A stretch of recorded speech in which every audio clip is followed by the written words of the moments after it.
Good morning everyone. টুইটির tiffin বানানো হয়ে গেছে।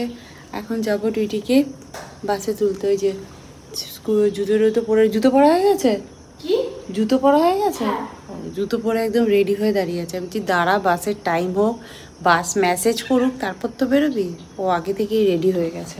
যাই বাসে তুলে দিয়ে আসি, তারপরে তো এক এক করে কাজ থাকবেই। আর এই যে রথ করেছে, রথ তো রয়েছে, উল্টো রথ পর্যন্ত তো রাখতে হবে। উল্টো রথে আবার রথ টানতে হবে, জানিস তো? হ্যাঁ, উল্টো রথ হয়, সেটা কি জানিস? গালে পাউডার লেগে। আচ্ছা, উল্টো রথে কি রথটা উল্টো করে নিয়ে না? না, আমি ছোটবেলায় তাই জানতাম। না, উল্টো রথ মানে হচ্ছে যখন আবার চলে যায় রথটা, আবার আসবে, আবার নেক্সট ইয়ার আসবে। চলো আমি যাই, জুতো আর জুতো একটু পরে। ব্যাগটা তুলে দেবে, পিঠে খুব ভারী, খুব ভারী ব্যাগটা। 7 কেজিরও ভারী। হ্যাঁ, ওর ব্যাগটা ওরকমই 8 কেজি 9 কেজি করে ব্যাগের ওয়েট হয়। কি যে ব্যাগের ভেতর পড়ে, মানে ভগবানের। আমি ব্যাগটা নিই, তুই টিফিন ব্যাগটা নে তাহলে। না, তাও ব্যাগই নেবে। তা তুই নে, তোরই পিঠে লাগবে, তাই না বলো? আমারই ভালো। আরে দাঁড়া, ও বাবা, দাঁড়া, আমি তো টিফিন ব্যাগটা তো নিই।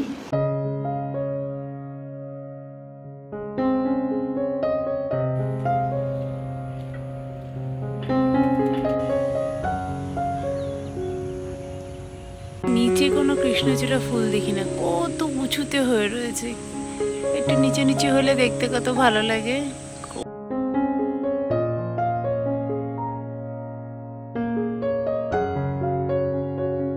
টুইটিকে জাস্ট বাসে তুলে দিয়ে এসেছি। তারপর টুইটিটি স্কুলের এক বন্ধুর সাথে, বন্ধুর মায়ের সাথে আর কি গল্প করছিলাম। অনেকটা দেরি হয়ে গেছে, আমার ক্লাসের টাইম হয়ে গেছে, এই জন্য আমি এখন দৌড়চ্ছি। গিয়ে আবার ড্রেস চেঞ্জও করতে হবে। আজকে আমি একেবারে ড্রেস পরেই ওই জন্য টুইটিকে নিয়ে বেরোই। তো আজকে ভাবলাম একটু অন্য জামা কাপড় পরি, রোজই ওই একই যোগা ক্লাসের ড্রেস পরে বেরোচ্ছি।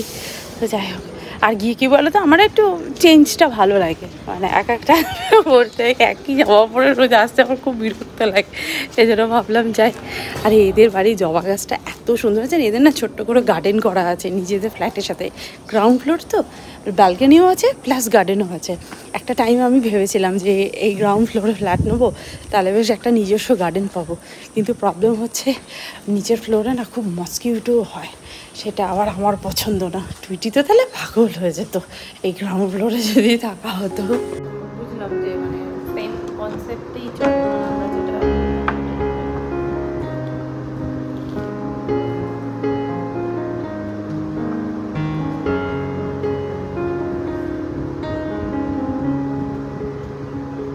ব্রেকফাস্টও কমপ্লিট হয়েছে, লাঞ্চ বানাচ্ছি। লাঞ্চে আজকে লাউ বড়ি দিয়ে তরকারি করব, আর ট্যাংরা মাছের ঝোল কালকে করা আছে। আর প্রান্তিক যে মাছই কিনে আনছে, তাই সেই মাছের ভেতর এত এত ডিম বেরোচ্ছে। মাছের ডিমের বড়া খেতে আমার খুবই ভালো লাগে। তো দেখো না, সেদিনকে রুই মাছ কিনেছে, ডিম ছিল, ইলিশ মাছ কিনেছে, তার মধ্যে ডিম ছিল। সেই ডিম গুলে কতখানি ব্যাটার তৈরি হয়ে গেছে। এতখানি যে হয়ে যাবে আমি বুঝতে পারিনি। সেই জন্য আমি দুপাশে বসিয়ে দিয়েছি মাছের ডিম ভাজতে।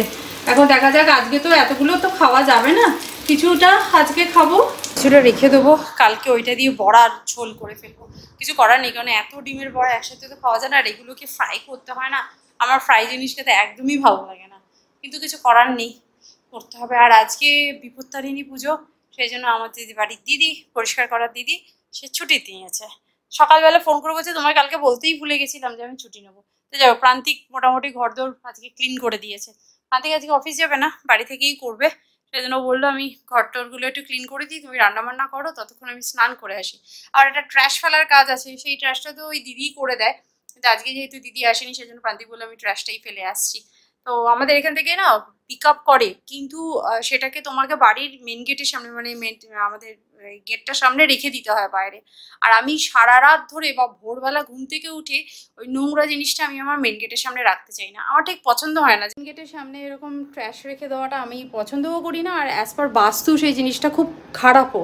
তো সেই জন্য সকালবেলা ঘুম থেকে উঠে ট্র্যাশ মুখের সামনে খুব বাজে লাগে। আর টুইটি সকালবেলা স্কুলে বেরোয়, তো আমি ঘরেই রেখে দিই, আমার যে দিদি আছে ওই ফেলে দেয়।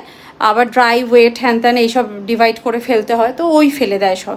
তো প্রান্তিক এখন নিয়ে গেল, প্রান্তিক বলে আমি ফেলে এসে স্নান করে নেবো, কাজ মিটে যাবে। তো যাই হোক, আমি যাই এবার। আমি বড়া টড়াগুলো ভাজি, ভাবছি বাবা কি গরম লাগছে, আজকে যেন আবার নতুন করে গরম পড়ছে।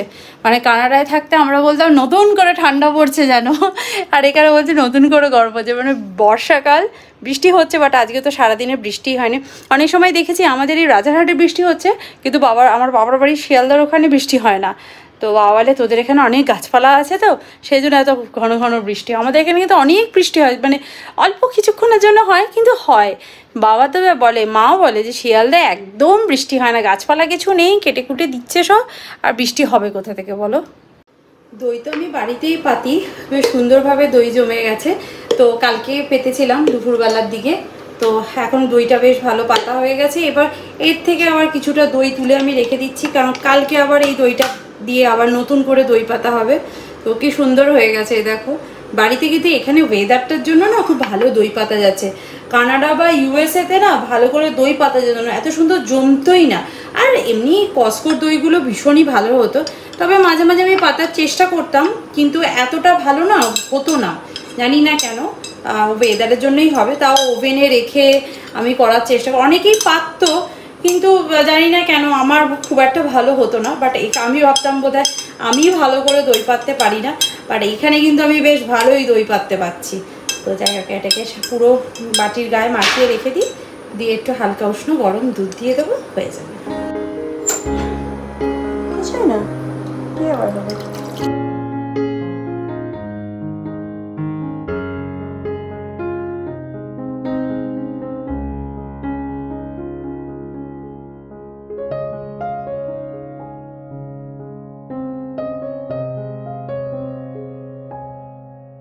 প্রত্যেকদিন স্নান করে ওঠে একটু কিছু খেতে ইচ্ছা করে, মিষ্টি তো খাবো না, সেই জন্য আমি সবসময় এই মিক্সিটটাই খাই। মিক্সিটটা আমি বানিয়ে রাখি, আর শেষ হয়ে গেছিলো, সেই জন্য আজকে আবার নতুন করে বানাচ্ছি। সেই জন্য আমি ভাবলাম তোমাদের সাথে একবার শেয়ার করি। এখানে আমি অনেক রকম সিড মিক্স করে নিয়েছি। চিয়া সিড, সানফ্লাওয়ার সিড, এই যে এটা হচ্ছে সানফ্লাওয়ার সিড, অনেকেই চেনো হয়তো। আর এটা পামকিন সিড, এখানে নিয়েছি ফ্ল্যাক্স সিড আর সেসেমি সিড। সমস্ত সিডগুলোকে আমি একসাথে মিক্স করে নেবো।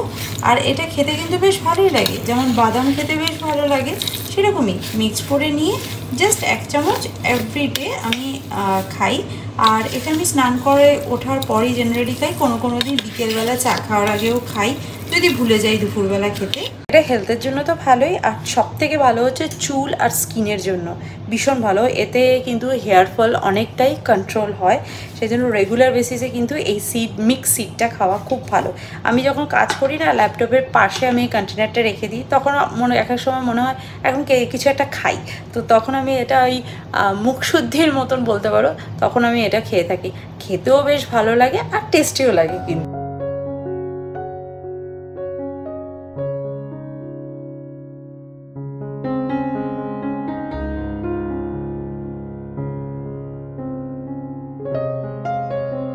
বিকেলে স্ন্যাক্সে আমি একটু চিড়ে ভাজা বানিয়েছিলাম, তাও সেটা এয়ার ফ্রায়ারে। খুব গরম এখন, সো ইয়ামি অ্যান্ড টেস্টি। আমার এই ওভেনে যেটা এয়ার ফ্রায়ার অপশান আছে না, এটা ফ্রেঞ্চ ফ্রাইও খুব ভালো হয়, যে কোনো ভেজিটেবল ফ্রাই করাটাও খুব ভালো হয়, সেই অপশানে আমি দিয়েছিলাম। আর এটার মধ্যে কাজু বাদাম, কিশমিশটা কত বড় ফুলে উঠেছে, তারপর একটু বাদাম, একটুখানি সল্ট, এইসব দিয়ে মিক্স করে আমি এটা বানিয়েছি। ভীষণই টেস্টি আর হেলদি, দেখতেই পাচ্ছ। ডিনারের জন্য এখানে কিছু ভেজিটেবল কাট করব, ক্যাপসিকাম, ক্যারেট আর বিনস একটুখানি কাট করে নেবো। আর এর মধ্যে দেবো হচ্ছে পনির। এগুলো সব কিছু দিয়ে আমি গ্রিল করে নেবো, গ্রিল ভেজিটেবল থাকবে। আর কালকে একটুখানি ঘুগনি বানিয়েছিলাম, সেই ঘুগনিটা আছে, তো সেই ঘুগনিটাও থাকবে পাশে।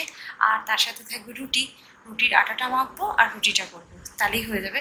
তার আগে ভেজিটেবলগুলো কাট করে আমি গ্রিলে বসিয়ে দিই, তাহলে চটপট রান্না হয়ে যাবে।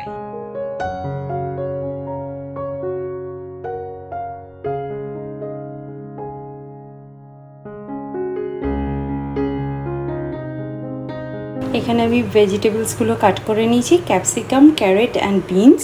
এর মধ্যে দেবো একটুখানি অলিভ অয়েল, খুব সামান্যই অলিভ অয়েল আমি অ্যাড করলাম। আর এর মধ্যে অ্যাড করে দেবো হচ্ছে ব্ল্যাক পেপার আর একটুখানি সল্ট। পরে আমি এগুলোকে ভালো করে একটু মিক্স করে দেবো। এই ভেজিটেবলগুলোকে গ্রিল করতে বসাবো। আর এখানে বাড়িতে বানানো একটু পনির আছে, এই পনিরটা আমি হালকা গ্রিল হয়ে গেলে তারপর আমি অ্যাড করব। আগেই যদি আমি পনিরটা অ্যাড করে দিই না, পুরো রাবারের মতো হয়ে যাবে। সেই জন্য ভেজিটেবলগুলো মোটামুটি গ্রিল হয়ে সেদ্ধ হয়ে যাবে, তারপর আমি এর মধ্যে পনিরটা অ্যাড করব। এখন এই ভেজিটেবল চলে যাবে এই ওভেনের ভেতরে, মানে এয়ার ফ্রায়ারের ভেতরে। এটাকে মিনি ওভেনই বলা যায়। তো এটাকে দিয়ে দেবো। আর এখানে দেখো একটা অপশান আছে ভেজিটেবলস, এই ভেজিটেবলেও দেওয়া যায় আর এয়ার ফ্রায়ারের অপশানটাতেও দেওয়া যায়। বাট আমি ভেজিটেবলেরটা দেবো 15 মিনিটসের জন্য 200। এটাও ইনফ্যাক্ট 200-এ 15 মিনিটসই হয়। তো এবার এটাকে স্টার্ট করে দেবো। 15 মিনিটসও লাগবে না, মোটামুটি 10 মিনিট হয়ে যাবে। তারপর আমি পনিরটা অ্যাড করে তারপর আমি গ্রিল করে নেবো। ওই 3-4 মিনিটের জন্য গ্রিল করে নেবো, তাহলেই হয়ে যাবে। চলো, ভেজিটেবল তো রেডি হয়ে যাবে, আমি ঝটপট করে রুটিটা বানিয়ে নিই। এখানে আমার গ্রিল ভেজিটেবল অ্যান্ড পনির একদম রেডি হয়ে গেছে। ঘুগনিটা যেহেতু একটু গ্রেভি গ্রেভি আছে, সুতরাং এটা ড্রাই হলেই ভালো লাগে। দুটোই একদম গ্রেভি গ্রেভি হলে অতটা ভালো লাগে না। তো যাই হোক, চলো আজকে ভিডিওটা তাহলে এখানেই এন্ড করছি। দেখা করছি নেক্সট ব্লগে। ততক্ষণের জন্য তোমরা খুব ভালো থেকো, সুস্থ থেকো আর লাইফটাকে এনজয় করো। Bye bye, see you in next video. By.